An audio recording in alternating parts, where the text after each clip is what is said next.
आज हम देखेंगे क्लास 10th का chapter first introduction to real numbers. तो हम इस चैप्टर में रियल नंबर्स के बारे में देखेंगे कि रियल नंबर्स क्या होते हैं। तो real number is a value that represent on A number line. Real number वो होते हैं जिन्हें रिप्रेजेंट किया जा सकता है नंबर लाइन पर, ठीक है, डिनोटेड बाय सिंबल आर। इसे डिनोट किया जाता है आर सिंबल से। Real numbers include all numbers such as. Real numbers में कौन कौन से नंबर इंक्लूड होते हैं, जैसे ये लिखा हुआ है, natural number, whole number, rational number, irrational numbers, integers और ऑल टाइप्स ऑफ नंबर्स। यानी रियल नंबर के अंदर सभी नंबर आ जाते हैं। नेचुरल नंबर्स होते हैं जो काउंटिंग में काम आते हैं, जैसे 1 2 3 एंड सो ऑन। तो ये नेचुरल नंबर होते हैं।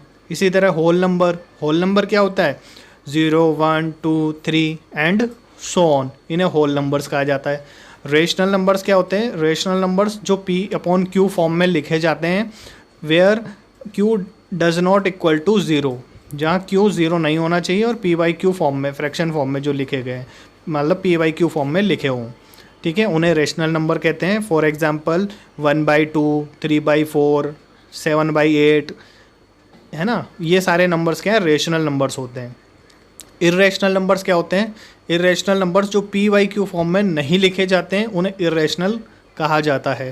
फॉर एग्जांपल जिनका परफेक्ट रूट ना निकले, जैसे √2, √3, √7, √11, ठीक है, प्राइम नंबर्स के जितने भी प्राइम नंबर्स हैं उनका स्क्वायर रूट क्या होता है, इरेशनल होता है। और जो पाई वाले फॉर्म में नंबर लिखे होते हैं वो भी इरेशनल, जैसे पाई/2, पाई/4, ये सब क्या है, इरेशनल नंबर्स में लिखे जाते हैं। इंटीजर्स नंबर क्या होते हैं, इंटीजर्स नंबर्स का मतलब वो हो गया जिसमें हम पॉजिटिव, नेगेटिव और ज़ीरो को भी इंक्लूड करते हैं, उन्हें हम इंटीजर्स कहते हैं। तो नेगेटिव, पॉजिटिव और ज़ीरो, यानी -3, -2, -1, 0, 1 2 3 डैश डैश डैश, है ना, इन्हें इंटीजर्स कहते हैं। तो ये जितने भी अभी मैंने आपको नंबर बताया, ये सभी नंबर्स किस में आते हैं, रियल। नेक्स्ट देखते हैं हम यूक्लिड डिवीज़न लेमा। तो ये यूक्लिड डिवीज़न लेमा है क्या, पहले ये समझते हैं। यूक्लिड जो है, तो ये यूक्लिड तो एक है, साइंटिस्ट है, मैथमेटिशियंस है। डिवीज़न यानी डिवाइड करना होता है, और लेमा का मीन्स होता है स्टेप्स। तो यूक्लिड ने डिवीज़न के लिए जो स्टेप्स लिए उसी को हम कह रहे हैं यूक्लिड डिवीज़न लेमा। क्लियर है। अब देखो इसमें, इस मेथड में क्या होता है, if A and B are two positive integers, A और बी दो पॉजिटिव इंटीजर्स हैं, then they must satisfy the condition. तो ये इस कंडीशन को सेटिस्फाई करेंगे, किसको, A = BQ + R को, है ना। मैं इसको एग्जाम समझा देता हूँ आपको। जैसे A कोई नंबर है, इसको हमें B से डिवाइड करना है। तो A नंबर को B से डिवाइड करना है, तो हम डिवाइड करेंगे। तो सपोज़ ये Q क्वोशेंट हो गया, Q टाइम्स गया, तो इसको जब इंटू किया B और Q को, तो कोई नंबर आएगा, वो नंबर में से इसको A में से माइनस कर देंगे, तो रिमाइंडर हमारे पास R बना, है ना। तो इस तरह से हम डिवाइड करते हैं।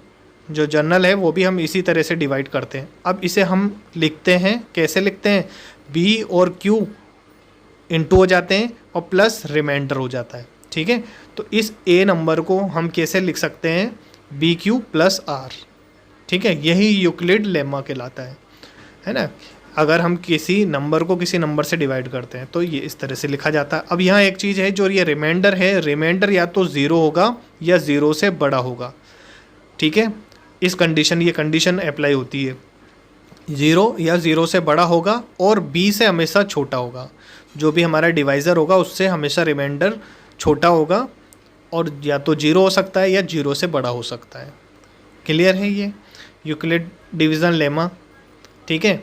अब इसको एक एग्जांपल से समझ लेते हैं हम, तो और अच्छे से ये आपको समझ में आएगा। तो मैं एक एग्जांपल ले रहा हूँ यहाँ पर, तो इस एग्जांपल को आप ढंग से देखिएगा तो और आपको अच्छे से क्लियर होगा कि यूक्लिड डिवीज़न लेमा क्या है, क्योंकि इसका यूज़ कई जगह कर सकते हैं, डिवीज़न में भी कर सकते हैं, HCF फाइंड करने के लिए भी कर सकते हैं। तो मैं यहाँ एक एग्जांपल ले रहा हूँ। एक नंबर है 45, ए तो मैंने ले लिया 45 और B की वैल्यू ली 6, ठीक है। अब इस 45 के अंदर हमें 6 से डिवाइड करना है, तो 6 से हम इसे डिवाइड कर देते हैं। तो 6 से डिवाइड करेंगे तो 6 7 जा 42 होता है। तो 6 7 जा 42, तो 7 यहाँ लिखते हैं, 42 इसके नीचे। अब इसमें 45 में से 42 को क्या करेंगे, माइनस करेंगे। तो इसको माइनस किया, तो माइनस करने पर ये 3 रिमाइंडर आया, 3 रिमाइंडर आया। अब इसे जो यूक्लिड डिवीज़न लेमा है उस अकॉर्डिंग लिखना है, तो हम क्या लिखेंगे, 45 इक्वल टू 6 इंटू 7 प्लस 3। ठीक है, तो ये इस तरह से डिवीज़न को लिखा जाता है। डिवाइज़र को कोशेंट से मल्टीप्लाई किया जाता है और फिर रिमाइंडर को ऐड कर दिया जाता है। ठीक है, 6 इंटू 7 प्लस ये हो जाएगा 3। तो इस तरह से ये यूक्लिड डिवीज़न लेमा के अकॉर्डिंग किसी नंबर को जब डिवाइड किया जाता है तो इस तरह से हम लिखते हैं। ठीक है, अब देखो ये तो हमने देखा डिवीज़न। अब हम यूक्लिड लेमा से हम एचसीएफ भी फाइंड कर सकते हैं। ठीक है, एचसीएफ फाइंड करेंगे। 1 मिनट में इसे रफ कर देता हूँ अच्छे से पूरे को, फिर आपको ये अच्छे से समझ में आएगा। अब हम एचसीएफ भी फाइंड करके देखते हैं हम बाय यूक्लिड डिवीज़न लेमा।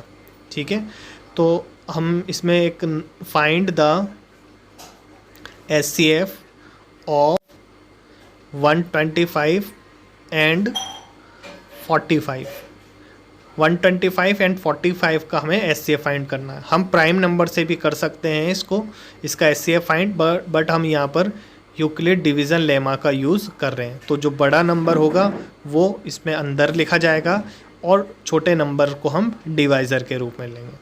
ठीक है, तो अब 45 से हमने इसको डिवाइड किया तो 2 टाइम्स हुआ, 45 2 जा 90। फिर 125 में से 90 को माइनस किया, तो माइनस करने पर ये आया 35। ठीक है, अब यूक्लिड लेमा के अकॉर्डिंग लिखना है, तो हमने लिखा 125 इक्वल टू 45 इंटू 2, क्योंकि और प्लस 35 हो जाएगा। ठीक है, b इंटू क्यू होता है तो 45 इंटू 2 कर दिया और प्लस रिमाइंडर होता है तो रिमाइंडर कर दिया। नेक्स्ट स्टेप में क्या करेंगे, जो ये हमारा डिवाइज़र था ये डिवाइज़र इसके अंदर लिखा जाएगा। ठीक है, ये डिवाइज़र को हम अंदर लिखेंगे और वापस से डिवाइड करेंगे। अब 35 से इसको डिवाइड करेंगे 45 को। जो प्रोसेस ऊपर किया था सेम प्रोसेस हमें यहाँ करना है। तो 35 1 जा 35 हुआ। अब 45 में से 35 को माइनस किया तो 10 रिमाइंडर बचा। बाय यूक्लिड लेमा से हमें इसे 45 को लिख रहे हैं तो हम क्या लिखेंगे, 35 इंटू 1। ठीक है, प्लस रिमाइंडर, रिमाइंडर कितना है 10। अगले स्टेप में क्या होगा, जो ये डिवाइज़र है ये अंदर आ जाएगा वापस से, जैसा हमने अभी किया था। तो ये 35 अंदर आ गया। अब 10 से हम 35 को डिवाइड करेंगे तो 3 टाइम्स डिवाइड हुआ तो रिमाइंडर 5 आया। अब इसे बाय यूक्लिड लेमा लिखेंगे, 35 इक्वल टू 10 इंटू 3 प्लस 5 कर देंगे। ठीक है, प्लस 5 कर दिया। अब अब क्या होगा, वही स्टेप 10 अंदर आ जाएगा। तो और उसके बाद सेम स्टेप, तो ये इसे ऊपर लिख देता हूँ मैं ताकि आपको अच्छे से दिखे। तो ये 10 अंदर आ गया और 5 से हमें डिवाइड करना है, तो 5 मैंने बाहर लिख दिया। तो 5 से ये 2 टाइम्स गया, 5 2 जा 10 और रिमाइंडर क्या आ गया 0। ठीक है, इसे बाय यूक्लिड लेमा लिखेंगे तो 10 को हम कैसे लिख सकते हैं, 5 इंटू 2 प्लस 0। ठीक है, तो ये हमारा, अब हमें बताना है इसमें एचसीएफ क्या है। तो देखो हमने ये जो सॉल्व किया 125 45 के लिए, तो ये 4 स्टेप में हुआ। फर्स्ट स्टेप ये, सेकंड स्टेप ये, थर्ड स्टेप ये और फोर्थ स्टेप ये हुई। ठीक है, फोर्थ स्टेप में जहाँ रिमाइंडर 0 आता है वो लास्ट स्टेप। अब देखो ये ऐसा जरूरी नहीं हर क्वेश्चन में 4 स्टेप, एक में भी हो सकता है, 2 में भी, 3 में भी, या 4 से भी ज़्यादा स्टेप्स में सॉल्व हो सकता है। तो जो हमारी लास्ट स्टेप होगी जहाँ रिमाइंडर हमारा 0 आ जाएगा, वहीं हमारा क्या निकलेगा, एचसीएफ निकलेगा। ठीक है, और उसमें जो लास्ट स्टेप में हमारा जो डिवाइज़र था वही हमारा क्या कहलाता है, एचसीएफ कहलाता है। तो एचसीएफ ऑफ 125 एंड 45 कितना हुआ, 5। ठीक है, ये इसका एचसीएफ हुआ।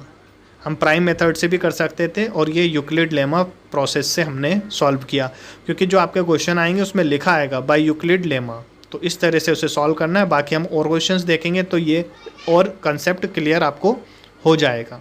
क्लियर है यहाँ तक? अब हम देखते हैं फंडामेंटल थ्योरम ऑफ अर्थमेटिक। तो ये वेरी इंपॉर्टेंट है आपका कंसेप्ट। तो इसमें एक स्टेटमेंट दिया गया है कि every composite number can be represented as the product और इट्स प्राइम नंबर। जो भी कंपोजिट नंबर होते हैं उन्हें रिप्रेजेंट किया जा सकता है प्रोडक्ट में और इट्स प्राइम नंबर।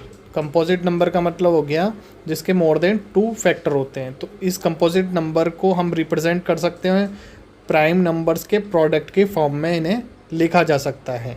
ठीक है, तो इन कंपोजिट नंबर्स को प्राइम नंबर से मिलकर बने होते हैं। यूँ कह सकते हैं हम, आप इन अदर वे, कि प्राइम नंबर्स का प्रोडक्ट ही कंपोजिट नंबर है ना। कंपोजिट नंबर जो है प्राइम नंबर के प्रोडक्ट से ही मिलकर बना होता है। तो इसे एक एग्जांपल से समझ लेते हैं। ये नीचे 2 नंबर लिखे हुए हैं 240 और 81। तो पहले हम 240 के को फैक्टराइज करते हैं, है ना। तो 240 के करते हैं हम फैक्टर, तो इसे कहते हैं हम prime factorization method. Prime number से इनके फैक्टर किए जाएंगे। तो हमने पहले 2, क्योंकि ये इवन नंबर है तो हमने 2 से इसके फैक्टर किए। तो 2 से इसका फैक्टर किया तो 2 1 जा 2, 2 2 जा 4 और 0, 120 आ गया।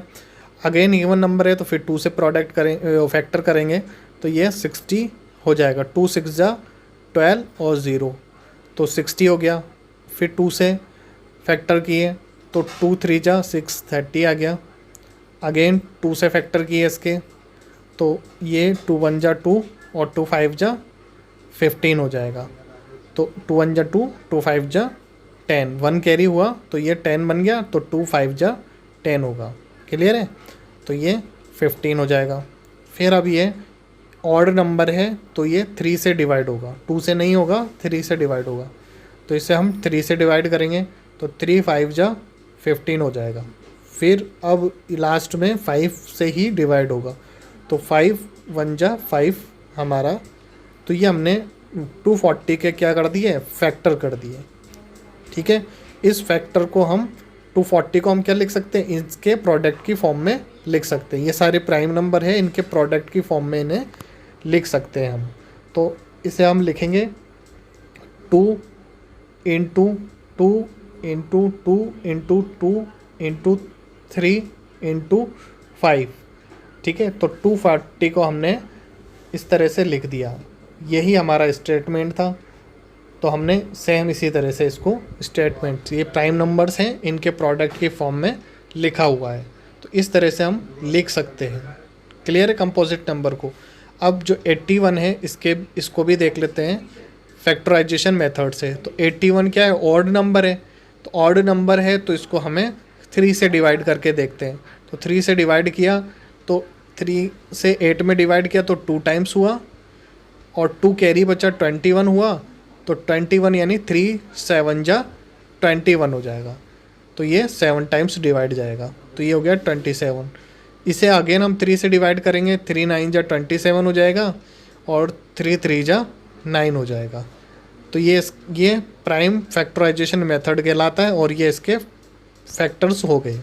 अब इन फैक्टर्स को हम 81 को किस फॉर्म में लिख सकते हैं, जो स्टेटमेंट है उस फॉर्म में लिख सकते हैं, यानी 3 इंटू 3 इंटू 3 इंटू 3। ठीक है, तो जितने भी कंपोजिट नंबर होते हैं उन्हें प्राइम नंबर्स के प्रोडक्ट की फॉर्म में लिखा जा सकता है।